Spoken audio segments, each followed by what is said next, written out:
Bonjour, nous sommes le mercredi 26 juin 2019 et ce matin, au réveil, je tombe sur un mail qui m'a envoyé par l'un de vous et qui dit: Vous avez sûrement vu ça, Monsieur Robert Mueller parlera devant le Congrès américain le 17 juillet. Et je lui réponds, je dis non, la nouvelle est tombée à 4 heures du matin. Là, à ce moment-là, je fais quand même comme tout le monde, je dors. Merci à cette personne qui me l'a signalé. Je l'aurais bien entendu vu dans les minutes qui suivaient. Vous savez aussi sans doute que cette réunion avec Monsieur Robert Mueller, qui témoignera devant deux comités du Congrès, c'est-à-dire donc de l'Assemblée nationale américaine, les députés. Il parlera devant le comité des affaires judiciaires et devant le comité du renseignement, donc des affaires de défense. Et les démocrates, avec une majuscule, les démocrates américains sont très très contents. Je vais vous expliquer pourquoi. Les démocrates du monde entier, avec une minuscule, sont contents aussi. Pourquoi? Parce que je vous l'ai dit, le problème que nous avons avec Monsieur Mueller, que c'est un monsieur extrêmement poli, qui respecte vraiment les règles, etc., et qui du coup parle un peu en périphrase, puisqu'il ne peut pas inculper dans son rapport, comme special counsel, Monsieur Trump. Il ne dit pas que Monsieur Trump est coupable. Alors, qu'est-ce qu'il a dit? Il dit: si Monsieur Trump avait été innocent, je l'aurais dit. Alors, les républicains, qui ont un peu du mal avec les phrases un peu complexes, mais surtout qui sont de très mauvaise foi, je vais revenir là-dessus. Allez en vitesse, un petit aparté. Dans un pays où il y a deux grands partis, comme les États-Unis, il est évident, on dit du coup, oui, donc il y a pas d'extrême droite, il n'y a pas d'extrême gauche. Mais si, bien sûr, l'extrême gauche est comprise à l'intérieur du Parti démocrate et l'extrême droite est comprise à l'intérieur du Parti républicain. Donc il y a effectivement à l'intérieur du Parti républicain quelque chose qui serait l'équivalent par exemple, du Rassemblement national en France, aux États-Unis, à l'intérieur du Parti républicain. Et ces gens-là, bien entendu, ce sont les soutiens militants de Monsieur Trump. Alors, que va dire Monsieur Mueller quand il sera là? On lui posera la question, on lui dira: Monsieur Mueller, quand vous dites si Monsieur Trump avait été innocent, je l'aurais dit, est-ce que ça veut dire la même chose que les gens ordinaires quand ils disent Monsieur Trump est coupable? Et là, Monsieur Robert Mueller va dire: oui, la traduction me paraît excellente. Alors, on lui dira encore: Monsieur Mueller, si vous aviez voulu encourager les congressistes, les députés, à lancer une procédure d'impeachment, est-ce que vous auriez, de destitution du président, est-ce que vous auriez procédé différemment de la manière dont vous l'avez fait dans ce rapport qui, dans ma version à moi, fait 730 pages? Est-ce que vous auriez fait différemment? Vous l'avez fait si vous aviez voulu nous encourager à lancer la procédure de destitution. Et Monsieur Mueller répondra: oui, c'est exactement ce que j'aurais fait. Bon, alors il y aura encore un démocrate qui fera la traduction de ce qui vient d'être dit en disant: Monsieur Robert Mueller nous encourage à lancer la procédure de destitution. C'est à ça que ça va servir. Alors, donc il n'y a rien de neuf. Je vous parle de ça depuis 1 an, 2 ans, etc. Quand on me pose la question: ah, vous voyez bien, vous êtes trompé sur Trump. Non, attendez, messieurs, dames, j'ai procédé comme avec Trump, exactement de la même manière que je l'ai fait avec la crise des subprimes. Je l'ai annoncé en temps utile. De la même manière que quand j'ai parlé de l'extinction, c'est en 2016 que j'ai publié un livre dont le bandeau en dessous était Essai sur l'extinction.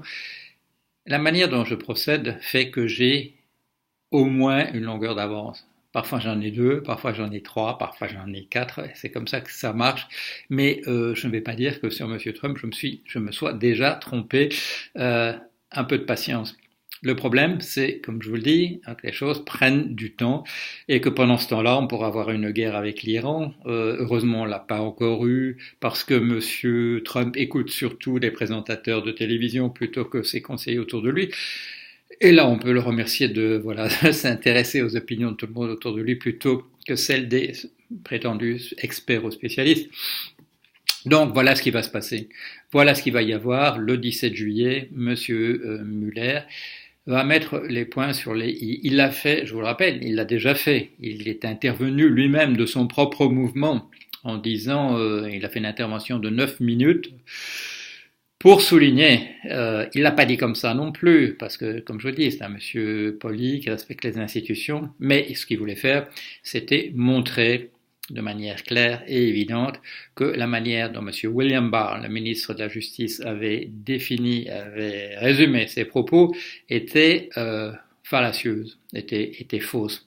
Alors, qu'est-ce qu'il a fait à la Robert Mueller? Il s'est contenté de lire des passages de ceci, en ajoutant après qu'il ait lu chaque phrase, je le pense vraiment, et c'est vraiment ça que je dis. Bon, d'accord.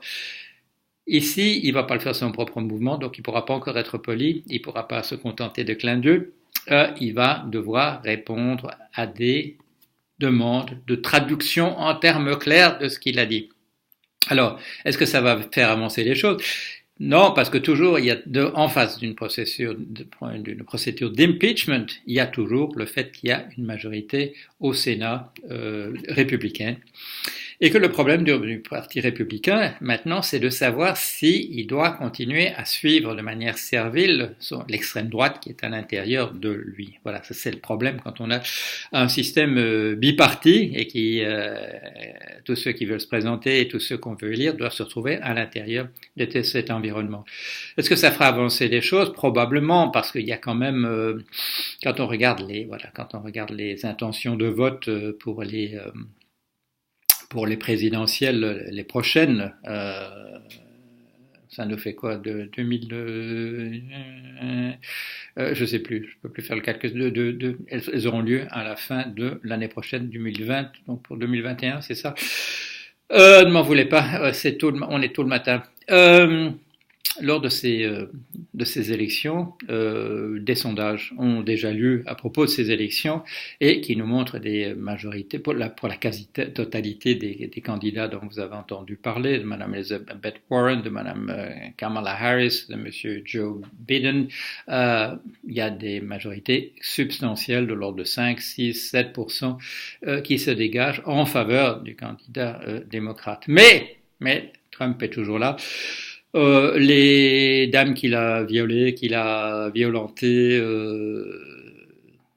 se démasquent de plus en plus, on parle de plus en plus ouvertement, ça commence quand même à faire de très très gros dossiers.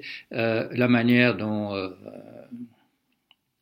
il essaye de traiter la géopolitique comme un margoulin, on commence du côté des militaires à se dire que ça commence à faire un peu peur parce que il lance une attaque sur l'Iran et puis 10 minutes plus tard, il dit oui, non, j'ai changé d'avis. Et on ne sait pas si c'est un simple coup de fil de Poutine ou si c'est le présentateur de la télé qui lui a dit ceci ou cela. Le personnage est dangereux, il n'y a pas que nous qui le considérions. Il a fait établir ce que Mme Ocasio-Cortez appelle des camps de concentration à la frontière mexicaine. Regardez les photos, regardez les vidéos, ce sont bien des camps de concentration. Du côté des républicains, on pose des cris d'orfraie. Non, c'est à ça que des camps de concentration ressemblent. Ce matin, il y a dans l'actualité un petit peu comme le petit garçon, le cadavre du petit garçon qui avait quand même fait réfléchir les gens un peu sur les problèmes des migrants. Il y a ce matin à la une des journaux américains le cadavre d'un monsieur dont on ne voit pas le visage, il a le nez dans la boue et on voit sa petite fille.